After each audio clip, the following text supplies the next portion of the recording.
Olá, estamos começando mais um programa Oficinas de Gestão, Oportunidade de Desenvolvimento, executado pelo Departamento de Ciências da Administração do Centro Socioeconômico da Universidade Federal de Santa Catarina. Uma oportunidade para vocês, estudantes de graduação e pós-graduação em administração, ampliarem os seus conhecimentos, utilizando-os como atividades complementares aos seus cursos de formação.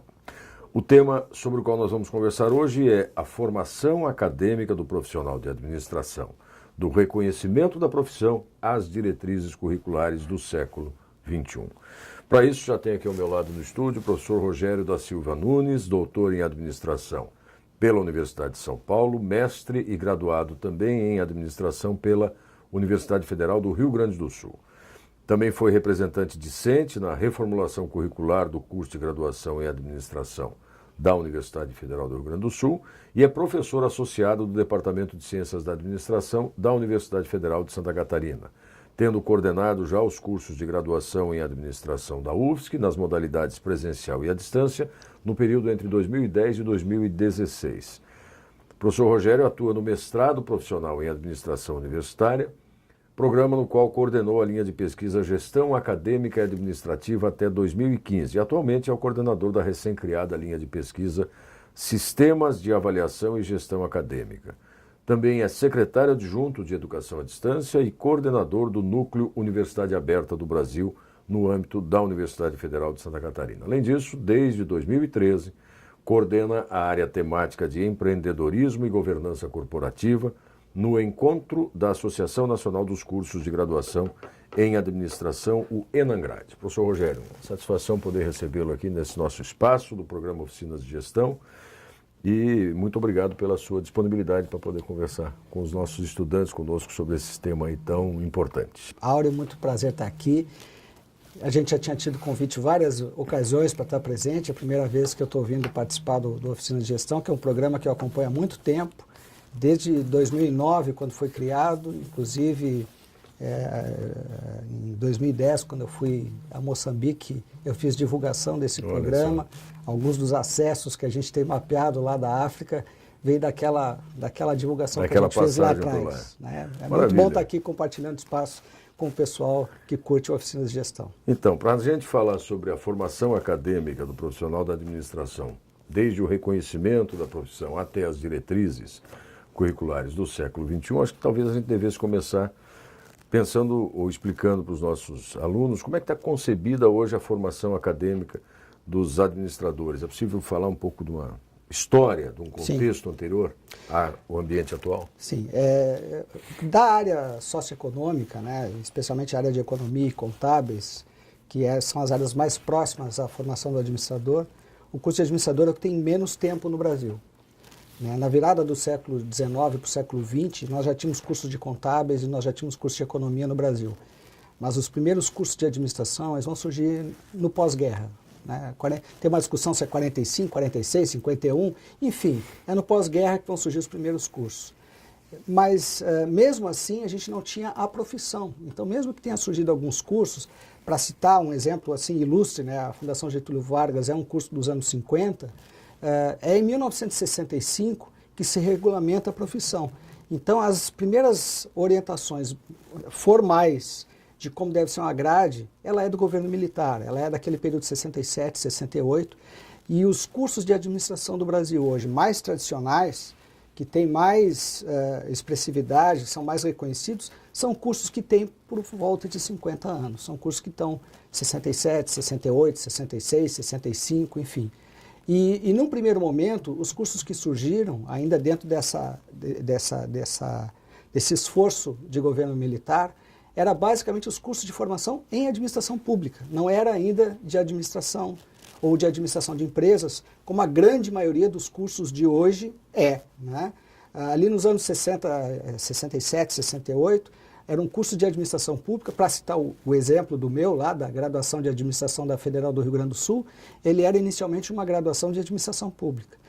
Eu obtive a graduação nas duas habilitações, porque depois da habilitação em administração pública que se criou a habilitação em administração de empresas. Em outras universidades isso é semelhante. Quando nos anos 80 o Estado diminui de tamanho, os concursos públicos diminuem, o refluxo da habilitação em administração pública também acontece. E aí nós temos uma diminuição muito grande dos cursos de administração pública, ficam predominantemente os cursos de administração, mesmo que eles fossem só chamados de administração, como o nosso aqui da Federal de Santa Catarina ainda é chamado só de administração, eles são basicamente cursos de administração de empresas, né?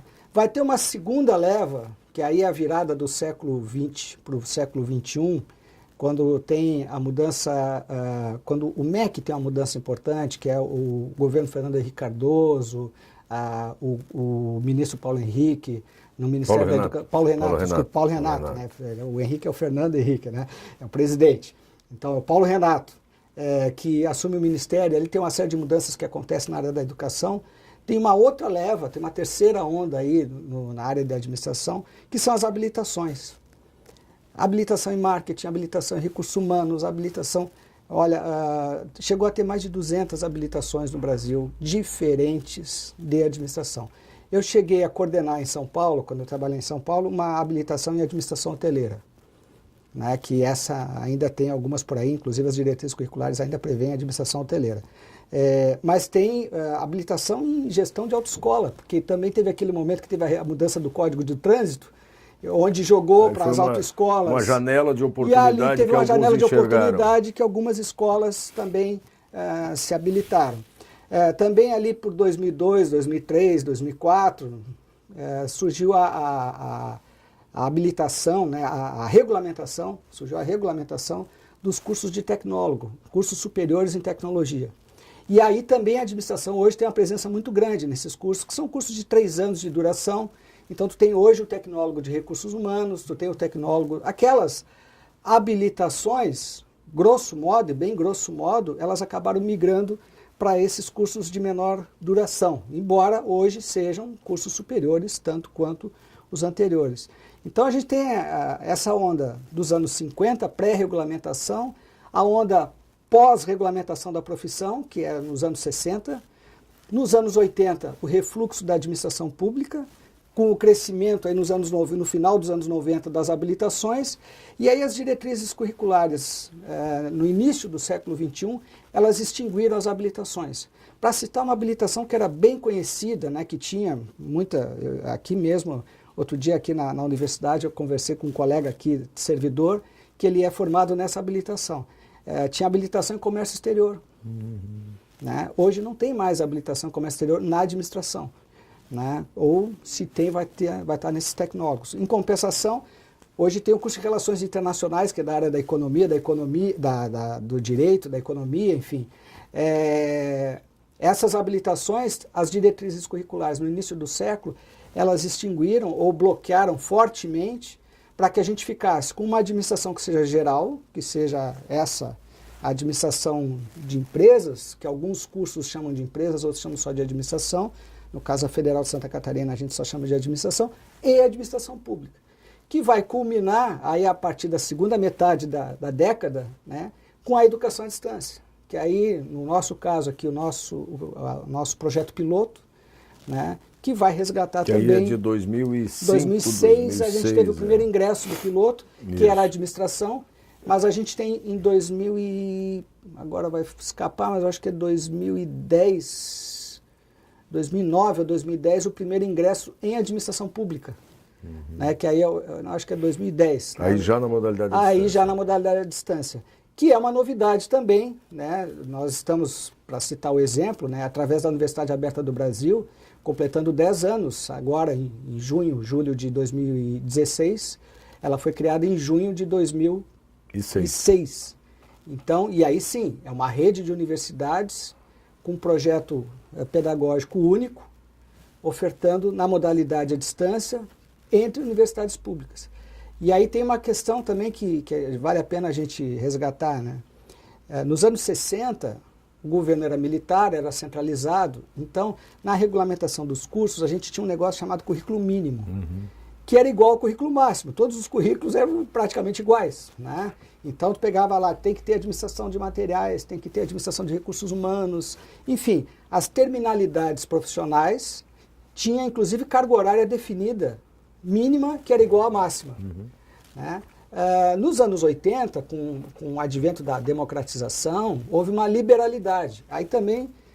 Abriu demais. Aí abriu demais. Aí chegamos a ter 216, se eu não me engano, 220, 210 habilitações diferentes. No curso de administração. Então, para 210, né, vamos arredondar para 200 habilitações diferentes, é claro que comércio exterior não vai ser igual à gestão de autoescola, que não vai ser igual à gestão de recursos humanos, então as grades são diferentes. Embora possa ter uma parte que seja comum, mas vai ter uma grande parte que vai ser diferente.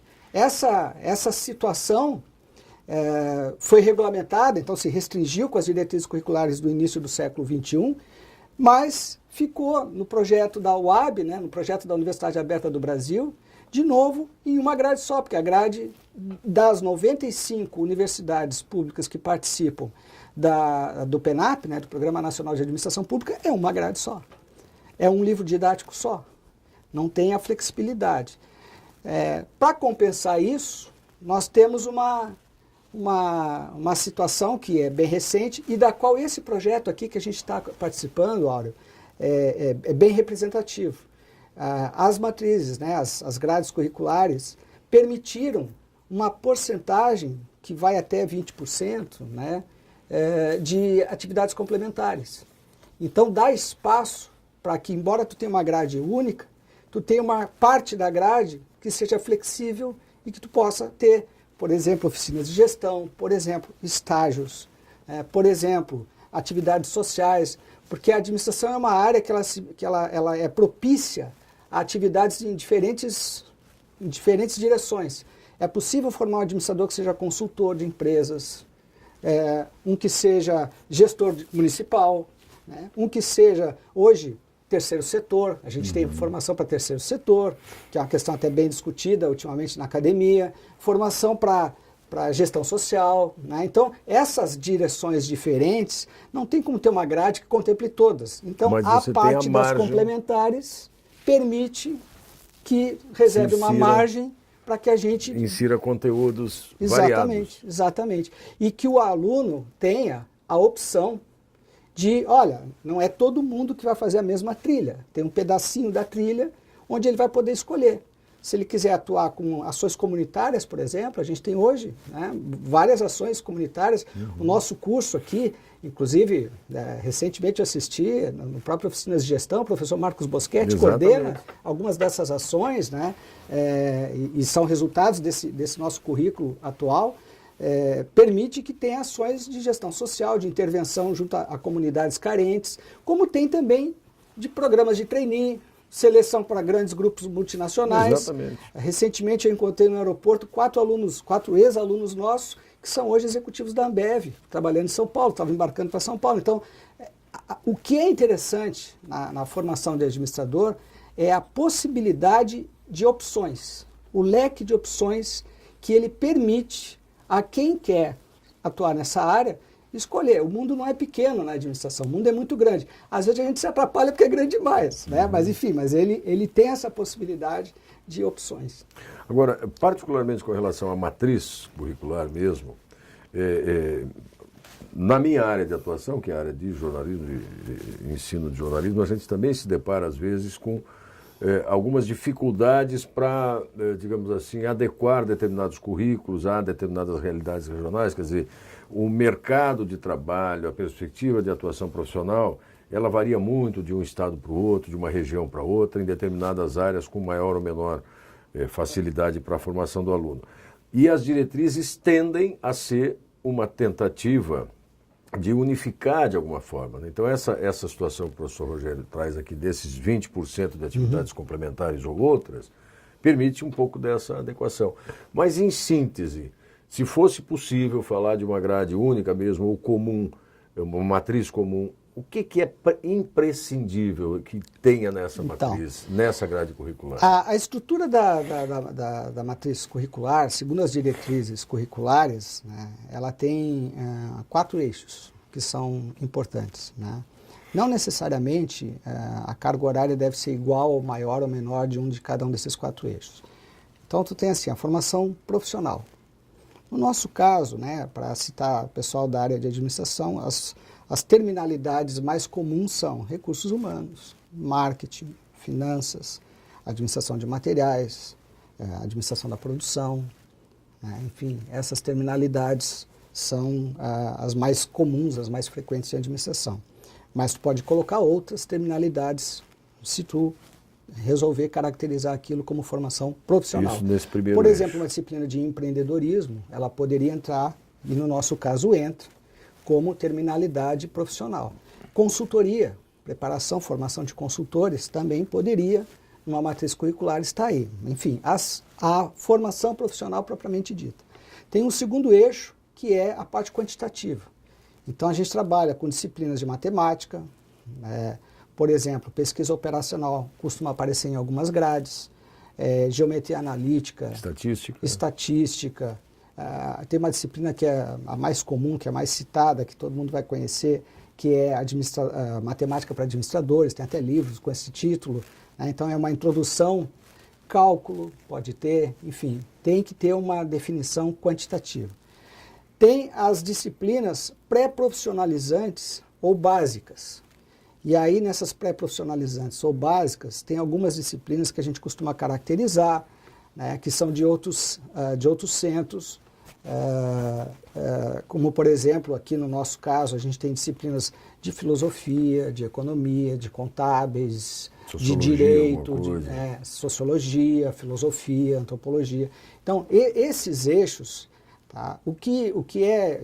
E hoje a gente tem a quarta parte, que é a formação complementar, só, né, para fechar as 4 partes. A quarta parte é a formação complementar, que aí é complementar, é a critério da realidade local, da capacidade de professores, da disponibilidade de espaço físico. Ou às vezes, enfim, de uma circunstância num determinado cenário, olha, uma janela de oportunidade, como dissemos há momentânea, pouco. Né? Como eu disse, 20% da grade, tu pode colocar como oferta permanente uma determinada disciplina, como uma oferta eventual. Tá? Aqui, quando eu estava na coordenação do curso presencial, a gente criou um rol de disciplinas complementares que estavam colocadas lá. Olha, se eu não me engano, eram 25 disciplinas, né? 24, 25, por aí. Mas é claro que a gente não oferecia as 25 todos os semestres, não tem como.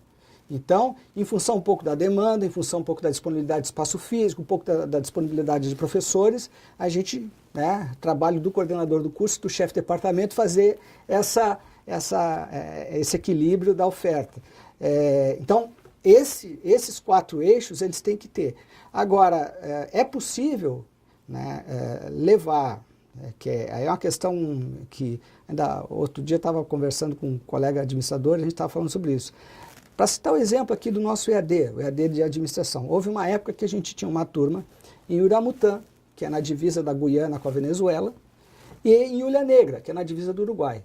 Alunos que entraram pelo mesmo processo seletivo, que têm os mesmos professores, a mesma matriz curricular, as mesmas atividades, mas são realidades completamente diferentes. Então, como é que a gente faz para trabalhar realidades tão diferentes? Nas complementares. Então tá, vamos fazer uma atividade complementar específica para um município que fica dentro de uma reserva indígena, que é o caso de Uramutã, na divisa da Venezuela e da Guiana. E vamos fazer uma outra atividade complementar que seja mais voltada para a fronteira do Uruguai, né, para pegar esses 2 extremos que a gente teve. Isso pode ser bonito de se falar, mas tu tem que ter um professor aqui em Florianópolis que consiga fazer isso. Isso não é tão fácil. Então, uma saída que a gente adotou, e é uma recomendação, assim, uma sugestão para quem for trabalhar com isso, é fazer ele visitar a realidade dele, local. Então, a discussão que sempre teve na área de administração é laboratório de gestão, ou seja, como é que faz prática, que é o nosso caso aqui também, que a gente está dentro de um laboratório de gestão do curso de administração, e estágios supervisionados. O que é um estágio supervisionado? É o sujeito ir até a empresa da onde ele está, próximo de onde ele está. Então, aqui nós estamos em Florianópolis, vai ter uma empresa em Florianópolis, vou conhecer a realidade empresarial de Florianópolis. Se o aluno estiver em Uramutã, ele vai conhecer a realidade empresarial de Uramutã, que eu não tenho a menor ideia de como seja, porque eu também nunca fui em Uramutã, embora tenha coordenado o curso lá. Né? E a mesma coisa lá. Então, o direcionamento é fazer com que nas atividades das disciplinas se busque o conhecimento da realidade local. Na área de administração, é muito comum, é muito frequente que a bibliografia seja estrangeira. Se usa muito, para citar assim, exemplo clássico, né? Porter não é brasileiro. Minsberg não é brasileiro, né? Então se usa, e eu não quero desmerecer a produção desses dois ilustres autores, acho que a gente deve usar.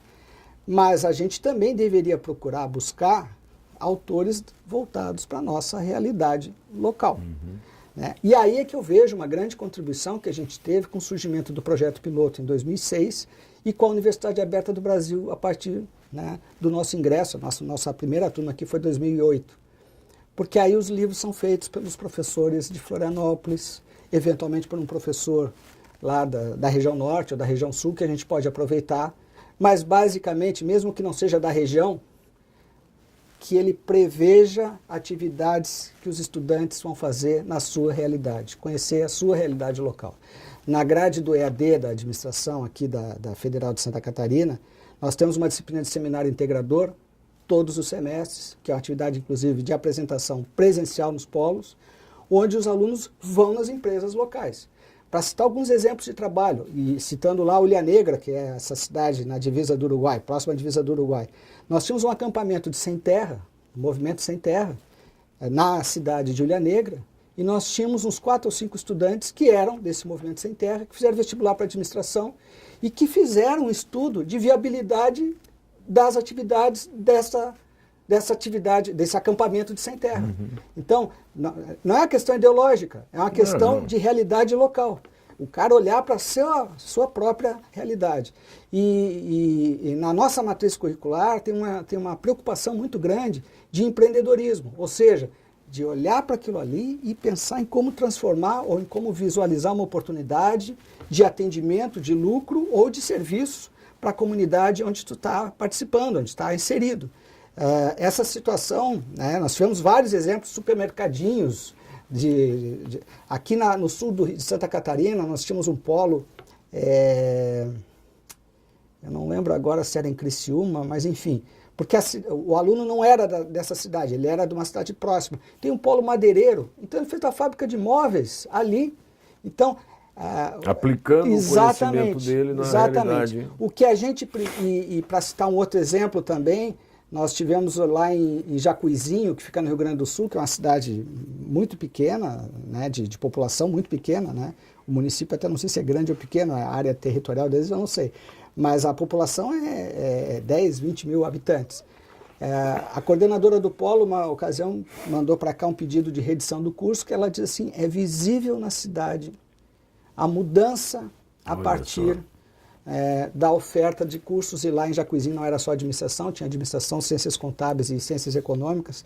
Assim, a cidade muda a partir dessa realidade agora, porque aí na questão da educação à distância, nós temos essa diferença de que é a universidade que vai, não é o aluno que vem.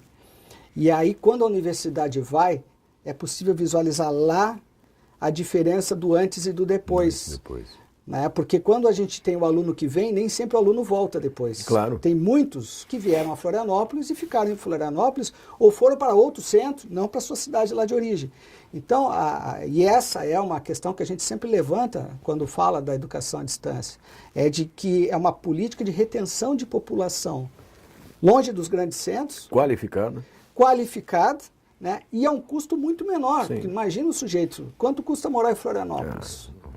Quanto de evasão a gente tem aqui na Universidade Federal de Santa Catarina de estudantes que vêm e não conseguem sobreviver ao preço do aluguel, ao custo do ônibus, ao da alimentação, e aí acaba não se formando, acaba não tendo a graduação.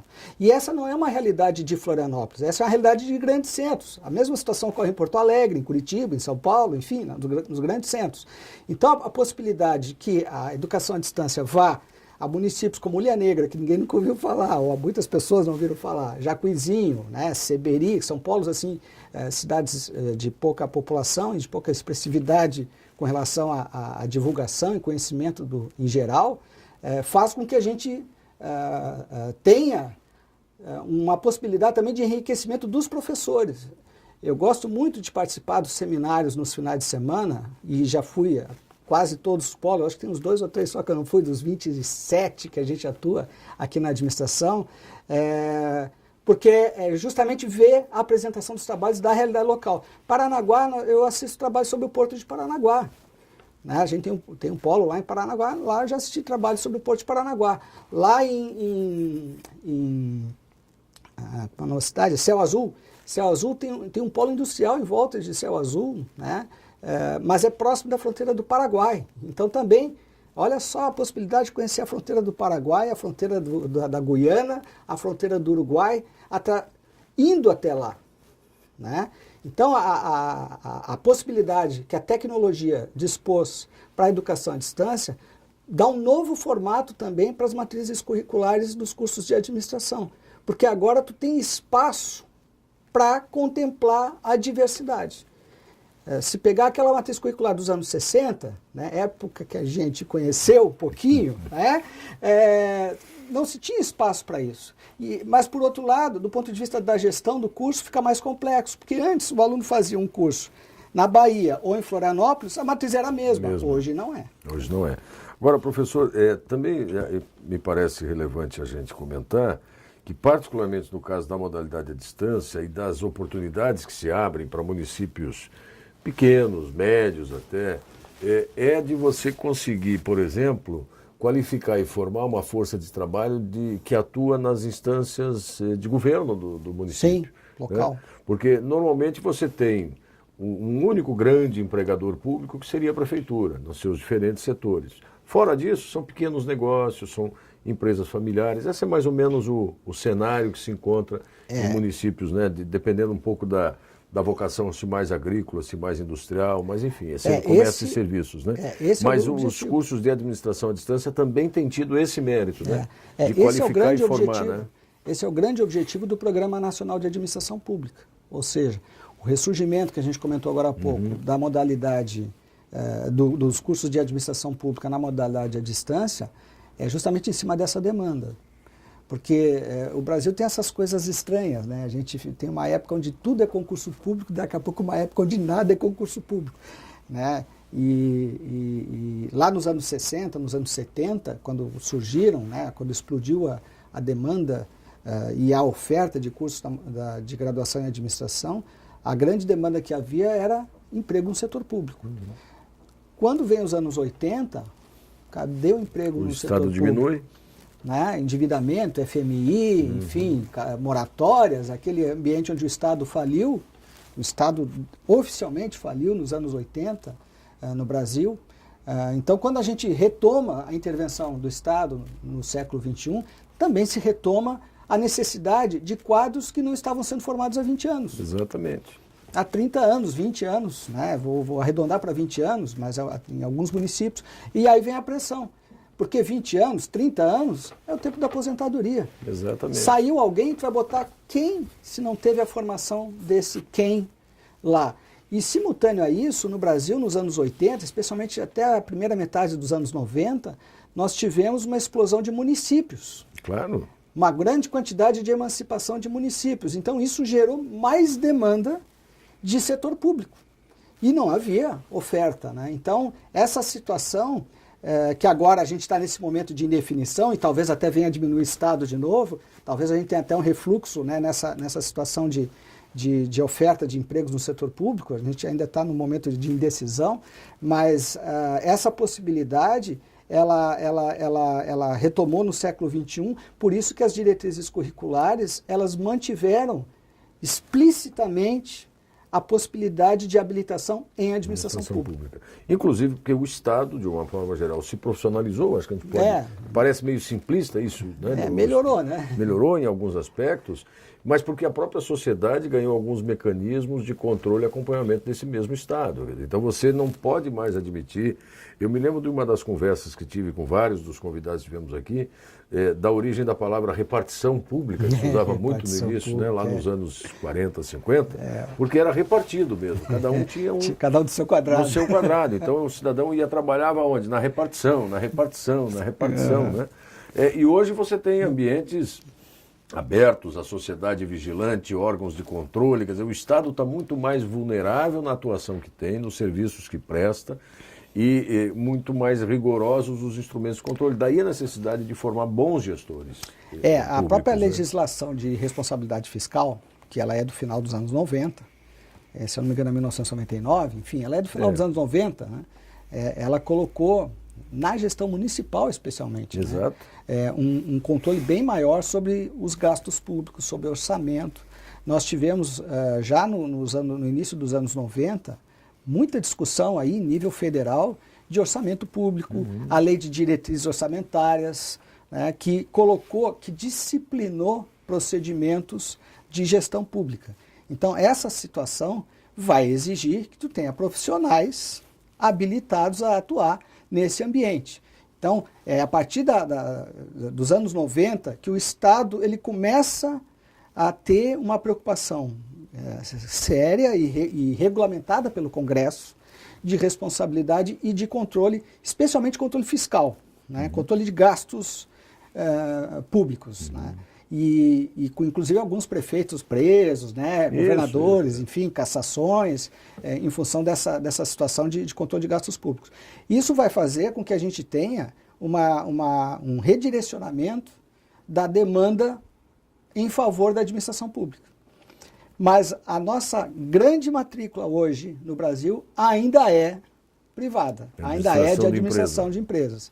Né? Até porque quem está ofertando a administração pública, com as raras e honrosas exceções de sempre, e aí talvez a maior exceção seja a Fundação Getúlio Vargas, né? São as universidades públicas. As universidades privadas, elas essencialmente atuam na área de administração ou de administração de empresas. A oferta de administração pública por este setor ainda é muito restrita.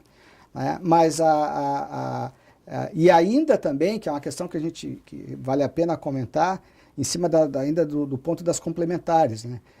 Eu falei muito assim com a visão de administração pública, né? Dizer assim, eu tenho 20%, criei 25 disciplinas. Isso numa escola privada não existe. Não existe. Não existe, porque tem um professor contratado, tu dá o kit para ele de 3, 4 disciplinas e é para sempre.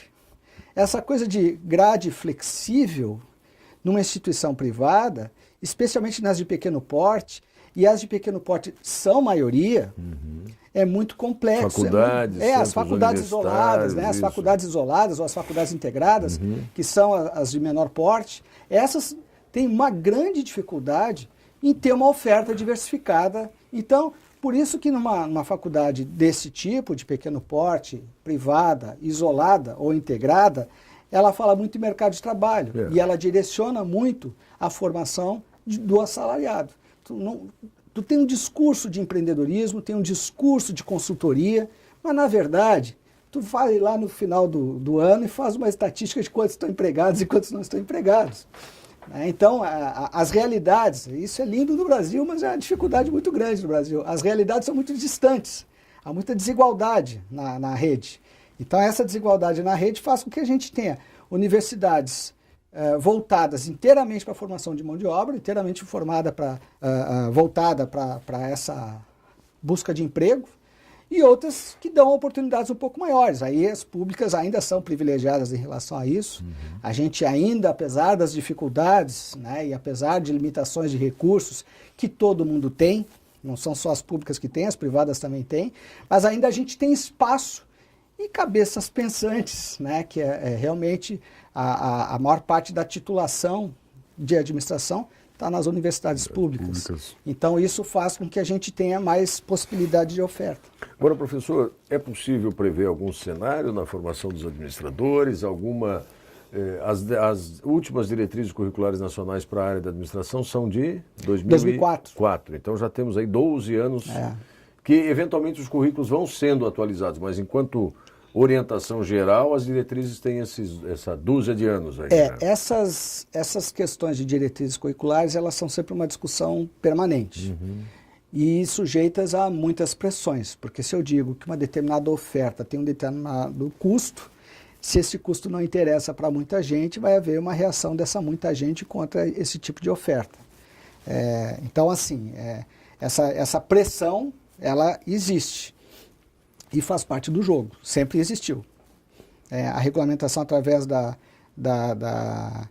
diretrizes curriculares, ela é discutida muito fortemente no ambiente da ANGRAD, né, que é a Associação Nacional de Graduação e Administração. Ela é muito discutida pelos conselhos, Conselho Regional, Conselho Federal de Administração, com interesses, né, interesses e muito dinheiro em discussão. Mas assim, olhando para o futuro, né, olhando um pouquinho para frente, eu acho que tem uma contribuição que ela já está posta e que é a modalidade à distância. Né? Se nós olharmos 10 anos atrás, não existia cursos de graduação na modalidade à distância. E se nós olharmos 10 anos para frente, eu duvido que não tenha cursos de administração à distância no mercado. Seja ele privado ou público. E há diferenças importantes entre uma oferta de educação à distância numa instituição privada para uma instituição pública. Mas vai ter educação à distância no cenário aí para frente. Bom, como a gente vai ter educação à distância no cenário aí para frente, seria importante que a gente tivesse uma discussão sobre como se dá a institucionalização disso. Essa é uma discussão que está muito presente internamente, ou seja, dentro das instituições, dentro das universidades e no cômputo global. Né? A CAPES, o Ministério da Educação, como é que a gente institucionaliza a atuação das universidades para a educação à distância, como é que a gente avalia, como é que a gente credencia. Para citar um exemplo, nós temos a prova do ENAD, que não separa a nota do curso presencial do curso à distância ainda, mas que vai separar em breve. Em breve vai separar. Né? Então, esse é um primeiro cenário. Um segundo cenário que a gente tem, aí tem uma perspectiva de política, a gente tem que ver, sempre tem essa questão de mais Estado ou menos Estado. Isso interfere muito na formação em geral, não é só em administração, na economia, na contábeis, enfim, em outras áreas isso também acontece. Mas no nosso caso, isso significa uma ênfase maior em empreendedorismo, uma ênfase maior em administração pública, não que isso seja conflitante, mas isso não tem dinheiro para todo mundo. Então, isso tem a grande disputa é a disputa por recurso. Então, gestão social, por exemplo, é um tema que surgiu e a gestão dos empreendimentos sociais, ela está na ordem do dia, ela está na pauta para que a gente tenha atuação em cima de estratégias de gestão sobre como que vai ser conduzido empreendimentos de gestão social. Tem um outro tema que já teve mais em moda, agora saiu um pouco de moda, mas que com certeza estará na pauta dos próximos anos, que são as organizações do terceiro setor. Né? Eu tenho um artigo que publiquei há uns 5, 6 anos, acho que já faz um pouquinho mais, 7 anos, dizendo o seguinte: de uma maneira geral, quando a gente estuda administração, a gente estuda a teoria da administração, que de uma maneira geral é a administração privada. E a gente estuda uma outra teoria, que é a teoria da administração pública. Tá, e cadê a do meio? Cadê a do meio? Cadê a do terceiro setor? Porque, na verdade, a gente tem primeiro, segundo setor, mas tem o terceiro setor. E a gente tem algumas coisas sendo misturadas ali, como, por exemplo, é uma organização que recebe recurso público. Então, ela tem que fazer prestação para órgãos públicos. Ela recebe recurso de órgão privado, inclusive de multinacionais. Então, ela tem que fazer de acordo com o modelo. E quem é que coordena, quem é que gerencia, quem é que conduz uma organização terceiro setor? Sendo que ainda tem uma confusão, né? Na definição de terceiro setor a gente inclui voluntariado, a gente inclui filantropia, essa nuvem ela ainda está muito cinzenta. Tá? Então, a parte de terceiro setor vai estar na pauta para os próximos anos. Outro assunto, né, que tem pauta para os próximos anos, né, é a diminuição da gestão de recursos humanos. Se a gente tem hoje, e aí eu vou falar um pouquinho da minha área, né, a minha área é a área de administração da produção e administração de materiais. Eu entrei no almoxarifado quando eu ainda era estudante, quando eu ainda era estagiário de administração, que tinha uma estrutura de cargos com 7 níveis salariais dentro do almoxarifado.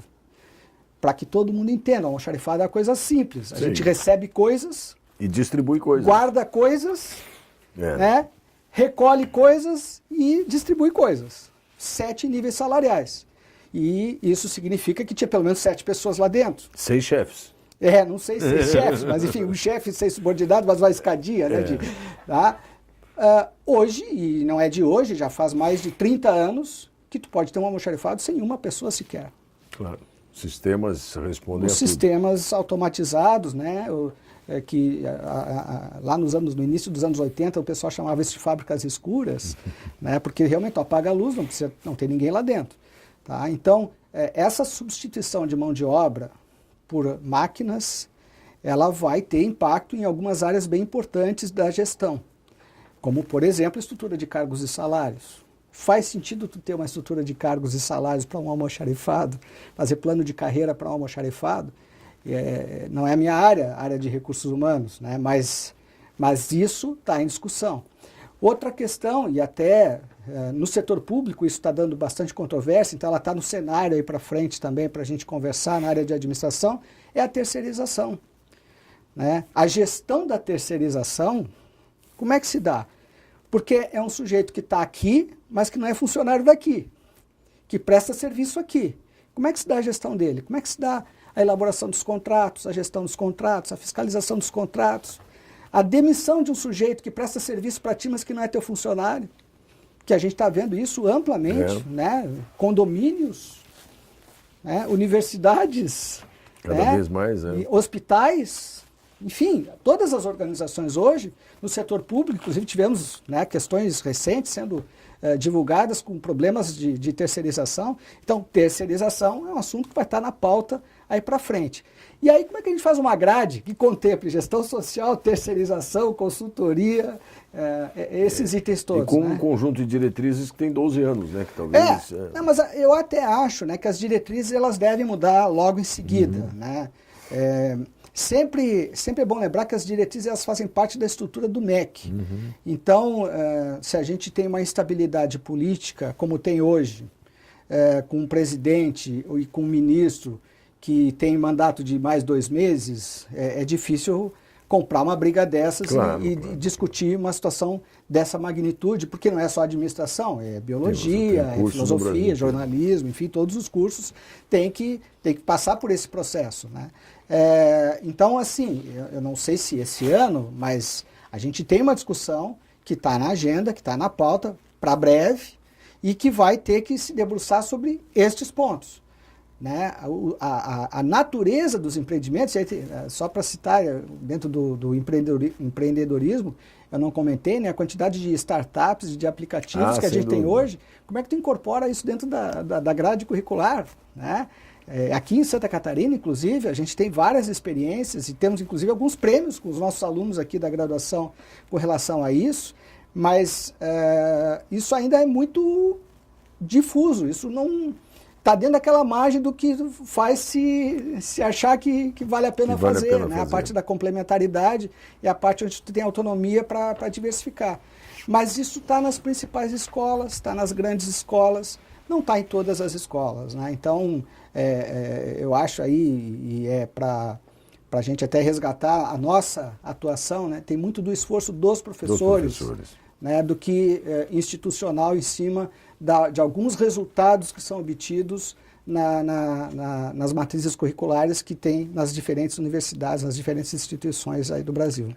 Muito bom, nós já extrapolamos aqui o tempo previsto, mas obviamente com conversa com o professor Rogério poderia se estender, mas por que não uma outra oportunidade, talvez para a gente aprofundar algumas questões mais específicas. De qualquer forma, professor Rogério da Silva Nunes, muito obrigado. Obrigado. Mais uma vez. Obrigado a vocês que nos acompanharam também, que devem e precisam aproveitar esse conjunto de informações até para redirecionar o curso que estão fazendo, ou para manter o foco naquilo que já imaginavam, né? Porque é importante ter essas referências várias. Tem administração pública, mas tem terceiro setor, mas tem iniciativa privada. Então, enxergar a sua formação como um processo, que tem um começo, mas não sei exatamente qual vai ser o seu final. Isso está, só para a gente encerrar, está escrito no nosso projeto pedagógico, no projeto pedagógico do curso de administração. Eu tenho que ser responsável pela minha formação. Então, tem uma parte que a universidade te dá, mas tem uma outra parte que é por tua conta e risco. Bacana, Rogério. Mais uma vez, obrigado. Tá joia, obrigado. Até uma próxima oportunidade. Acompanhe a programação dos outros programas, das outras conversas, no ambiente virtual do programa Oficinas de Gestão. Até mais.